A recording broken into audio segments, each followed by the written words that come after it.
everyone. My name is Mitch Bull. I am the President and CEO of the Brisbane Chamber. And I want to welcome you to our annual State of the City address. And this is a night where we have the mayor and the city manager sit and talk about with you what's happening in the city, what has happened over the past year in the city, and you get a chance to answer and ask questions. They get the answer. So when they're finished with their presentations, we have this trusty handheld mic that we're going to pass around in the audience. Be sure to hold it fairly close or we won't hear you. So that's how it's going to work. So I do want to introduce a few people that are here, VIPs. We have Mayor Pro Tem Clark Conway. We have Council Member Madison Davis, easy for me to say. Of course, we have Mayor Lori Liu. From State Senator Jerry Hill's office, we have Jeffrey Liu in the back. From House of Representatives Jackie Spears' office, we have Sarah Alptekin in the back. From Assemblymember Kevin Mullen's office, we have Ben Cohn in the back. Okay, so again, I want to thank the Doubletree for setting all this up and hosting us. And we are sponsored tonight by South San Francisco Scavenger, so we'll give them a hand at the end. And without further ado, I'm going to hand it over to our mayor. Lori?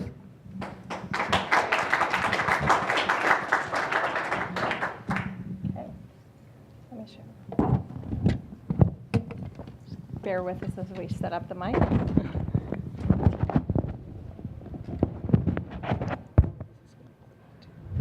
Okay. I'll be fine. Okay. Can everyone hear me okay? Yeah. Okay. Great. Well, thank you all so much for coming out to the State of the City. It's really a great pleasure to be here tonight and to see so many familiar faces. I want to start off by thanking the Chamber of Commerce for making this event possible every year, and for partnering with the city on economic development. I want to give a shout out to the President and CEO of the Chamber, Mitch Bull, to Allison Wilson, who's always standing by to take pictures. Say hello, Allison. And to the entire board of directors of the Chamber of Commerce. I used to serve on that board. I really appreciate the partnership that the Chamber has with the city. I also want to recognize and thank the city staff. If you work for the city, can you please stand up? Just acknowledge yourselves. Thank you.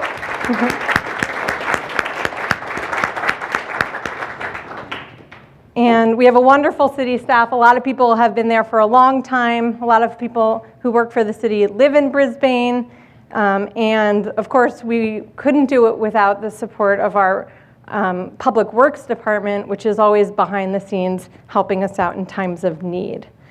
And I want to also thank my colleagues, Madison Davis, Clark Conway, Terry O'Connell, and Cliff Lentz, who couldn't be here this evening. Some of them are here, so thank you so much. And a special thanks to my husband, Ray, whose support is integral.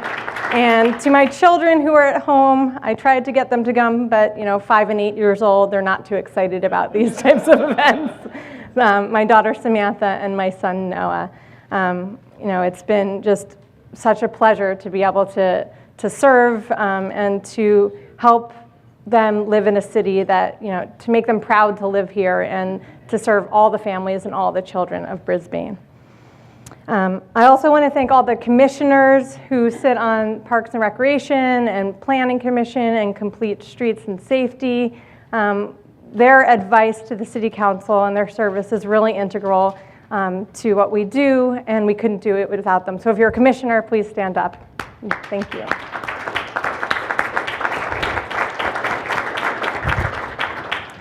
So I want to start off by telling you a little bit of personal story about when I moved to Brisbane. So my family came here in 2004, and one of the first events that we attended was the Earth Day cleanup at Kings Road up at the water tower. Were any of you at that event? You remember that event? Well, it was we just jumped right in. Ray and I were, environmentally minded, and we wanted to help out, and we just loved San Bruno Mountain. So we get to the event, we start pulling weeds. We don't know anybody in town yet. And soon enough, we start talking to one of the council members, Michael Barnes. And we were so impressed that council members who at the time we thought were just politicians were really real people who engaged in the community. And we were just so struck by the fact that he was down on the ground pulling weeds, getting his his hands dirty, and he was talking about what defines the character of Brisbane. And he asked us that question: what do you think defines the character of Brisbane? We had just moved here, so we were just happy to listen. But that's really a question that's resonated with me throughout the years. And I think it's really extremely relevant as we look forward to our future. We always need to ask ourselves, what is our character?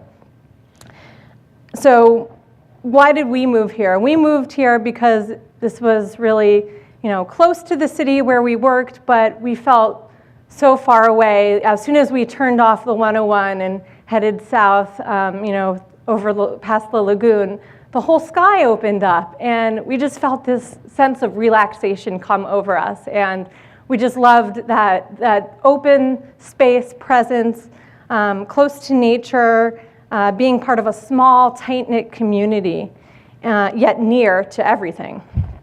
And so, one of the things that defines this community is that we care about our neighbors, we look after one another. We soon discovered that the community loves the arts and outdoor recreation.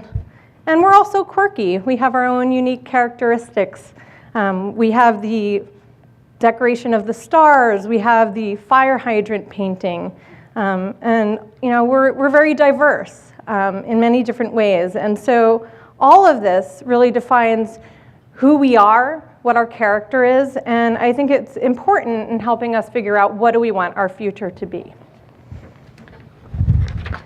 So I'm going to now go through some of the things that happened over the past year, what have been the most major projects, and how that reflects on our character. Okay, so right out in front, the Baylands, that's sort of the big gorilla in the room that we've all been working on the past year or years. And this past year has been particularly important because we've taken up the environmental impact report and we've been reviewing that. So we started our review of the EIR back in September of last year. We had numerous public hearings. And we heard from the applicant, we heard from the community groups. There were so many people that came out, and really we were more in the listening seat more than anything else.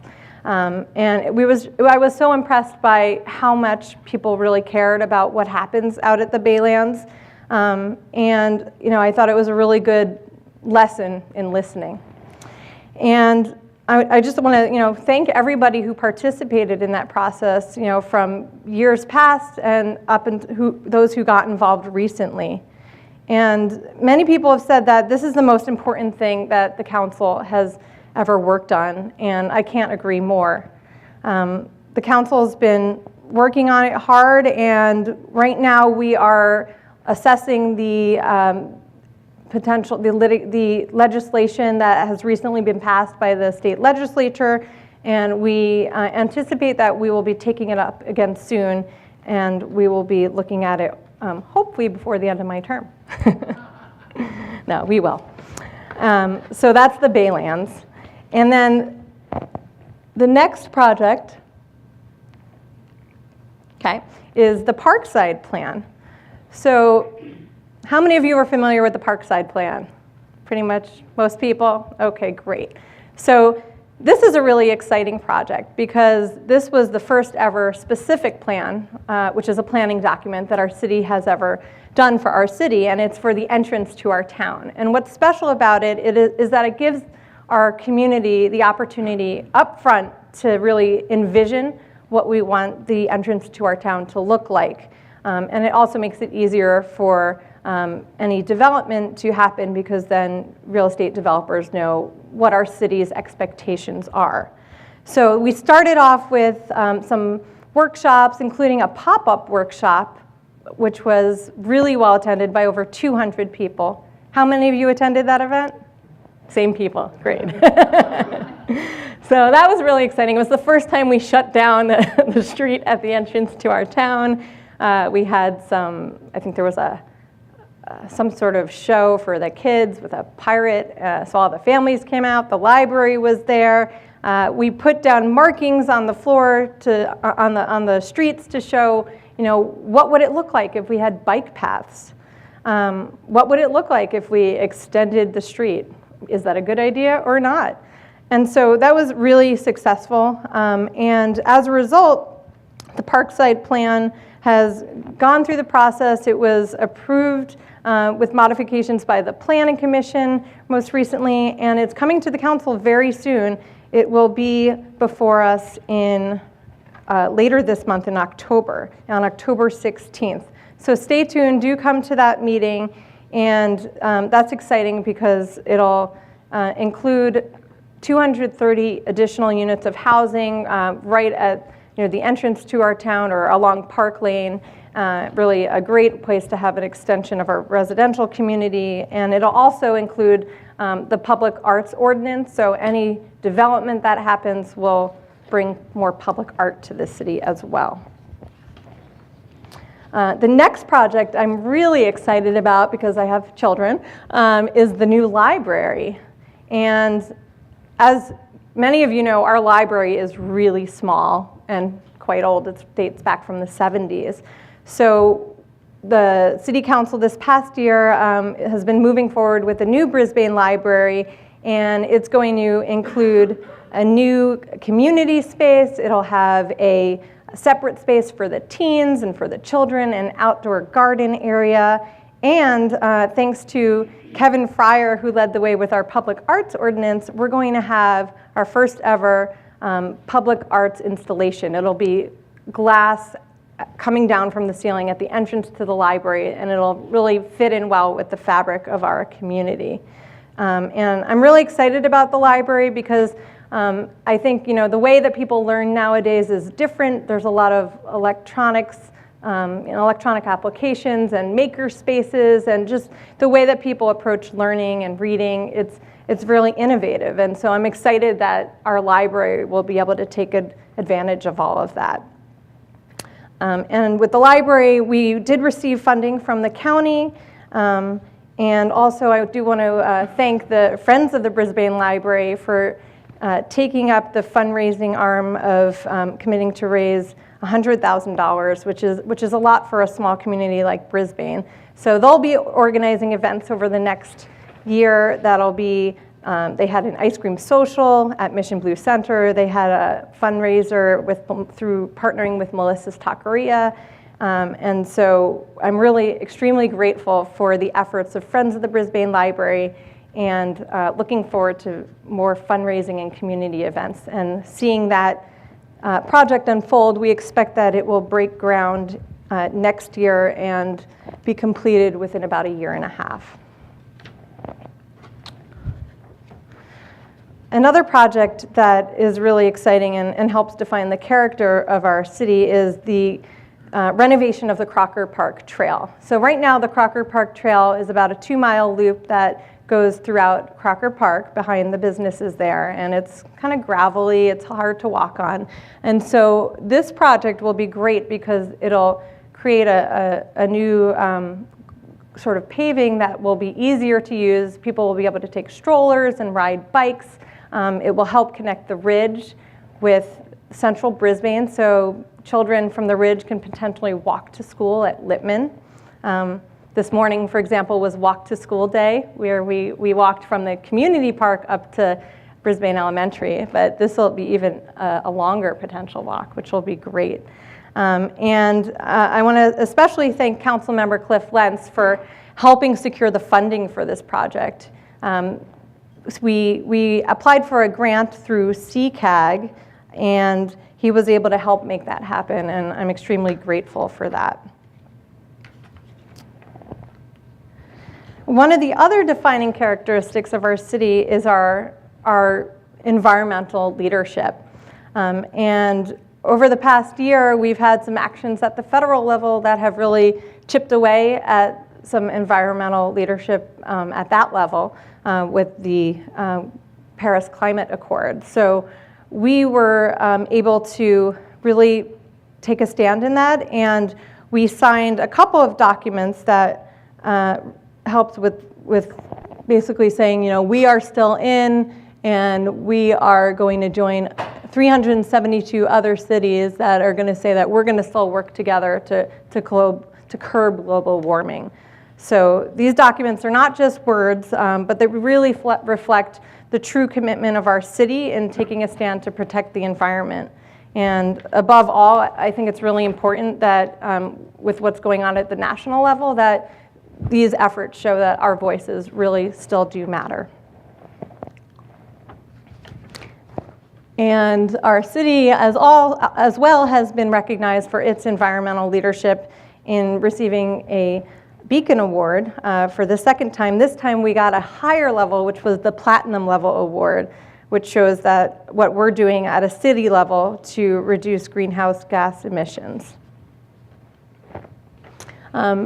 Another thing that happened this year was that the county started the Peninsula Clean Energy Program, and the city took leadership by opting up to Eco 100, which means that 100% of the electricity that's consumed through the city, through its municipal accounts, is going to be sourced from 100% renewable energy.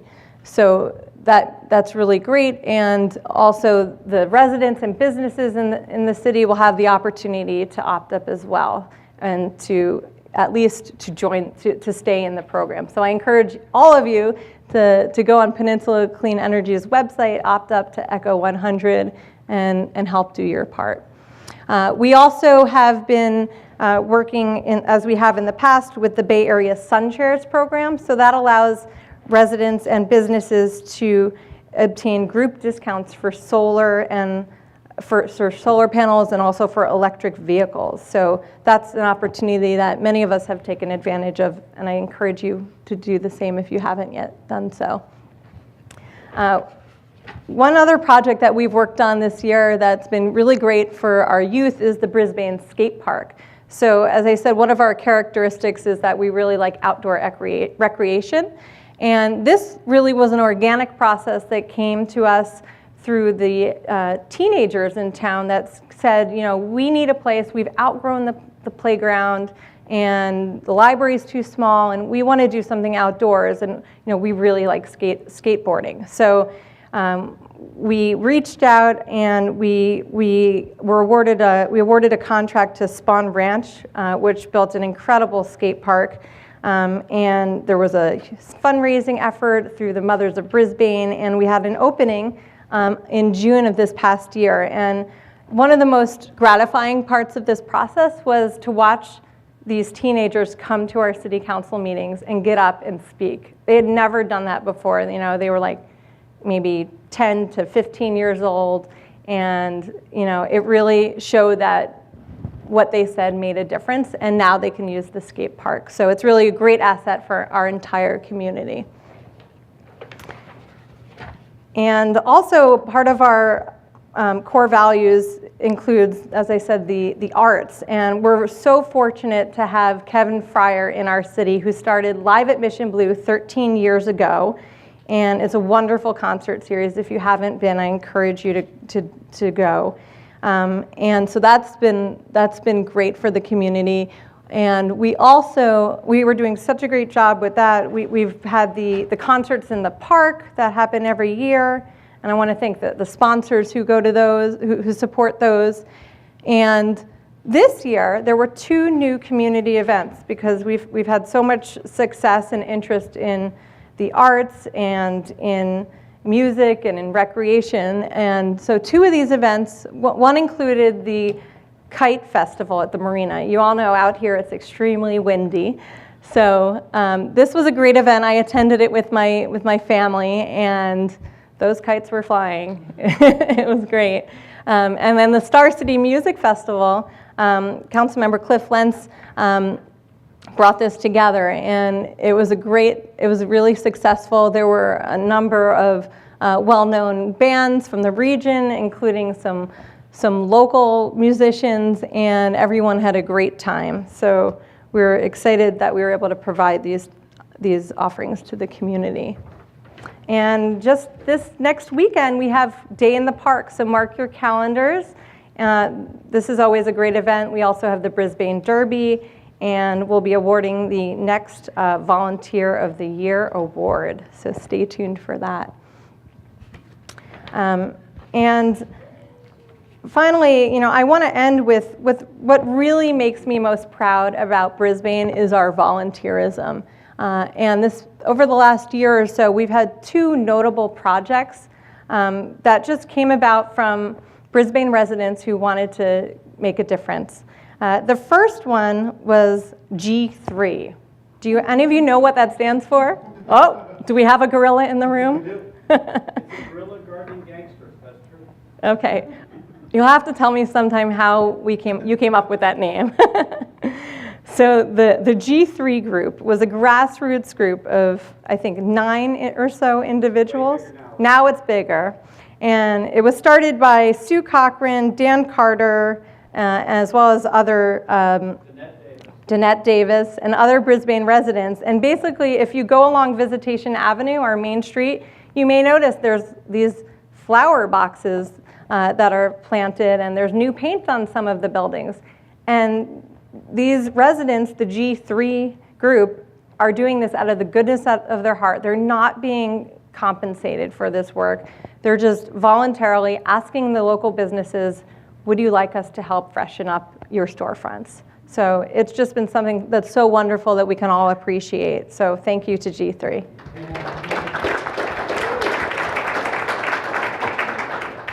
The other organization that's recently been getting started in the last few years, it's really taken hold this past year, is Brisbane Village Helping Hands. And this is a volunteer grassroots organization that basically allows seniors to age in place, so they don't have to go to a senior living facility. And this past September, they had a summer social. They found there were more people interested in being volunteers and also receiving services.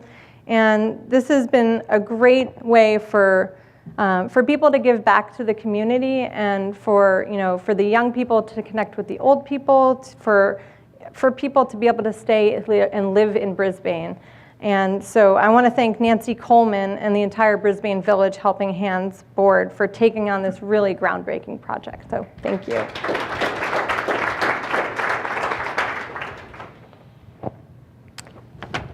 So this is my last slide. I found this picture on the city website. This is from the last anniversary party for the city. We always have a big birthday party every year. So here's all 5 of us, me and my colleagues.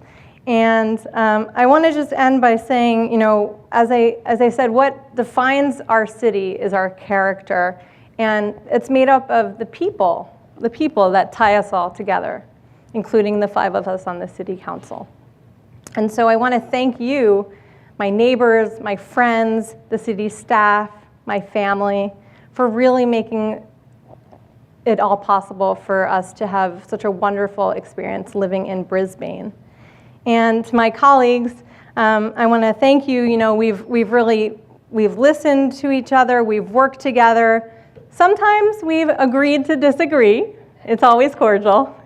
But above all, we really strive to reach solutions that underscore our collective commitment to environmental, social, and economic sustainability and preserving that Brisbane character.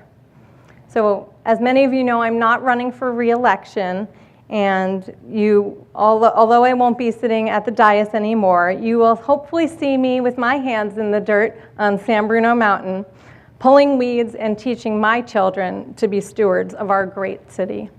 So at this point, I'd just like to say thank you to my colleagues and to the entire Brisbane community. I can't wait to see what you will do next year to make our city an even better place to live and work. Thank you. So I'm going to talk a little bit about city budget finances and all the fiscal part of our operation. As we all know, about 10 years ago, this time of the year, I think we started to see the beginning of the Great Recession. And we started planning for that in the fall of 2007. No one at that time really knew how bad it was going to be, but we started the process and reduced our footprint as an organization, reduced our costs considerably, and started to deal with the many issues that came out of that. And we've come out of it quite fine. As we all know, the Bay Area economy, the economy in this part of San Mateo County is just gangbusters right now, and that is reflected in city revenues and the city's financial condition. And we've also started to try to address some of our longer-term issues in the last several years. So this chart here on the left is the revenue and expenditure projections. As you know, we do 5-year revenue and expenditure projections. We never spend all the money that we project to spend.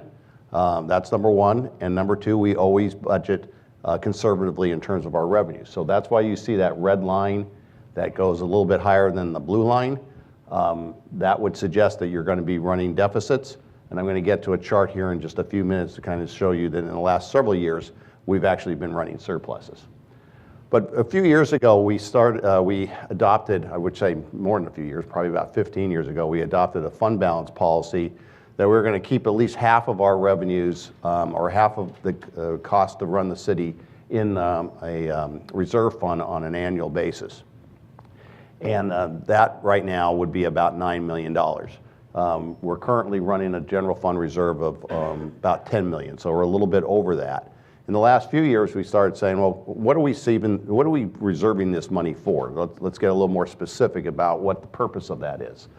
So the second item there, the recession, the $2.5 million, we went back and looked at our revenue loss in the Great Recession, and we saw that there was about, from the top to the bottom, there was about a $2.5 million swing. And so we said, okay, if we're going to have a future recession, we're going to have at least $2.5 million set aside for that swing. Unexpected large events, that would mostly be an earthquake, or we don't get hurricanes here, but something like that you've seen in some of the other parts of the country that kind of overwhelm not only the city in terms of services, but the local economy, and which ultimately impacts revenues that might come in. So we said we're going to set $3.5 million aside. And unanticipated one-time events, that could be anything from a natural disaster to some totally unexpected sort of thing to happen. I don't even want to speculate on that. And then just another couple million to kind of recognize excess reserves that we put away. So city finances. We have a fairly typical array of city services that you'll find in most places. The one thing that we do that's a little bit unique is our marina operation. That's not something you see in most cities, but we do the kind of general array of services. Police, fire come up to about 38% of our general fund budget, which is for most municipalities, that's actually fairly low. You'll usually see that number more in the 50%. I've worked in a city where that number was 70%. So it's really kind of good for us as a community that our police and fire, which are very important services and certainly probably the council's top priority, but they don't gobble up all the general fund budget. There's money to do other things that the community would like to see. We spend about 15% in public works. We have a fairly robust recreation program. As you know, we have a community pool, we have a couple community centers, and we provide a variety of recreation sorts of programs from everything from preschool through seniors. In terms of our revenues, we have, I think, a nice kind of mixture and array of revenues. We're not top heavy in any one particular revenue, which is good because each of these revenue sources have their kind of risk points. Sometimes recessions will certainly hit things like sales tax pretty hard, not as hard on something like property tax. When the 9/11 happened many years ago, that had a real significant impact on hotels. and we saw our hotel revenue basically plummet for several months. So having a kind of an array of revenues helps you kind of deal with ups and downs that might happen in the economy. So in the last several years, the City Council and city staff have been working on trying to look down the line 15, 20 years in terms of our expenses that we know are going to be coming and that we can plan for now and start setting money aside. And some of those included post-retirement benefits, our whole vehicle maintenance program and vehicle replacement program, our buildings, structures, facilities, building maintenance, updating our long-term capital improvement plan. And if you're really into capital improvements and all that stuff, we're going to be meeting on October 26th, City Council, to go through and update the current capital improvement program. And that's actually a 5-year program and actually looking out as far as 20 years. The biggest issue that we have with regards to capital improvement is we are doing pretty good in things like water and sewer because we have a revenue source for that. We've spent a significant amount of money in recent years out of our marina, getting it maintained and getting it refurbished in many ways. But we don't really have a funding source for general fund sorts of things. So things that we might want to do like park improvements or things like trail improvements or the sidewalk improvements, things like that, we don't really have a funding source. And that's one of the things that we're grappling with and trying to look at some different options. So I talked to you a little bit in the first screen about the projection of revenues and expenditures that we have. And again, we're never going to spend as much as we project to spend. We're always going to have probably more revenue than what we project. We project pretty conservatively. And as you can see, since 2011, we've actually putting money into reserves. On that far left column, we had 1.9 million in that year, 1.5 the following year, $1 million the following year, and 400,000 after that. So we basically brought in about $4 million during that time period, more than we spent. Last year, we ran a deficit of 1.2 million, but that's really kind of misleading because we were taking money from the general fund and putting it into a lot of our reserve funds. So it was a one-time sort of thing, and to start getting some of the reserve funds built up. Some of those reserve funds included, over the last several years, 1.1 million into our post-employment benefit. It's called OPEB, but it's basically medical for retired employees. 1.3 million in our vehicle replacement so that we have money set aside for vehicles. One of the things that always happens in a recession is you start cutting back on all sorts of things. And when you start cutting back on equipment and vehicles and buildings and stuff like that, you're basically just deferring costs into the future. So we don't want to do that going into the future. We want to be able to keep those things up even if we're in a recession. So that's why we're setting these funds up. So we've put $1.3 million into the vehicle replacement. That has actually got us all caught up on that. Building maintenance, we put $500,000. We still have some more dollars to put into that. And then the retirement system was $100,000. And that's going to be a lot more going into the future. We also spent $1.4 million in recent years out of the general fund for various sorts of capital improvements. The pool, believe it or not, is almost getting close to 15 to 20 years old now, so there's a lot of maintenance that's required there. Excuse me. We updated our master plans for our water and sewer systems, redid the bicentennial walkway, in-car cameras for the police department, the Safe Route to Schools program, and then the skate park was basically a general fund expenditure. And that's it. That's all the numbers I got for you. Hi, Barbara Ebel. So I know we have some unfunded liabilities in terms of retirement, but I'm just wondering what else we have in terms of costs that are hanging out there that maybe the general public, maybe I don't know about.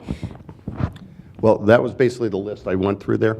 So we set a fund up for our vehicle maintenance, vehicle replacement and maintenance, our building maintenance and replacement, and our retirement funds. And So so you- those you- are the three major things. You think we've got everything covered now? Well, then you get beyond that to like your water and sewer system and your storm drain system. The storm drain system is not very well funded, and that's an issue throughout California, but we do have obviously water and sewer rates that we all pay into, and we've got a long-term capital program, and we have an actual capital rate that you pay on your bill, if you've noticed that. So that's in reasonably decent shape, although it's going to take rate increases into the future to keep that well funded. But it's the system's in place to be able to deal with that. Thank you. Clay, is there anything on the city's website that shows the percentage of funding for all of these various planned expenditures, including the pension liabilities and anything else that, like Barbara said, may be underfunded? I'm not sure if we got it on our website or not. I know we've annually or biannually have done a budget in brief, and we've put that on the website in the past. But as we update that, we'll make sure that's generally available for the public. Any other questions? No? Okay, this is That was a easy. good chance to talk to our come back officials next here. year. Okay, so what I'd like to do, I'd like to thank them both, and let's give them a round of applause.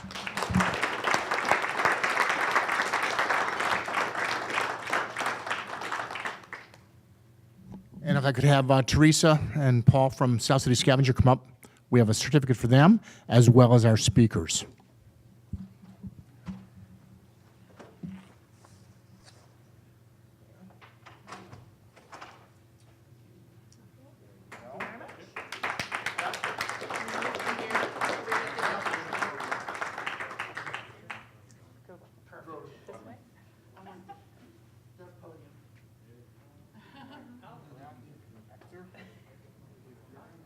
Beautiful. Thank you.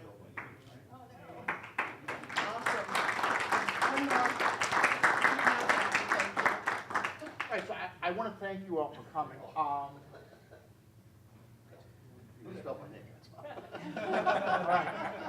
I can deny the whole thing then. I want to thank everybody for being here, and I want to thank the board and for the chamber and the volunteers that make this happen. Many years ago, we did this at daytime. We did this at a luncheon, and we would get the same 18 people. So even though we didn't exactly fill all the seats tonight, we have at least 3 times what we used to get. And we allow people to come in after work, be here, and it gives you the opportunity to speak with the city manager, speak with the mayor, et cetera. So it's been, I believe, very successful to do it at night.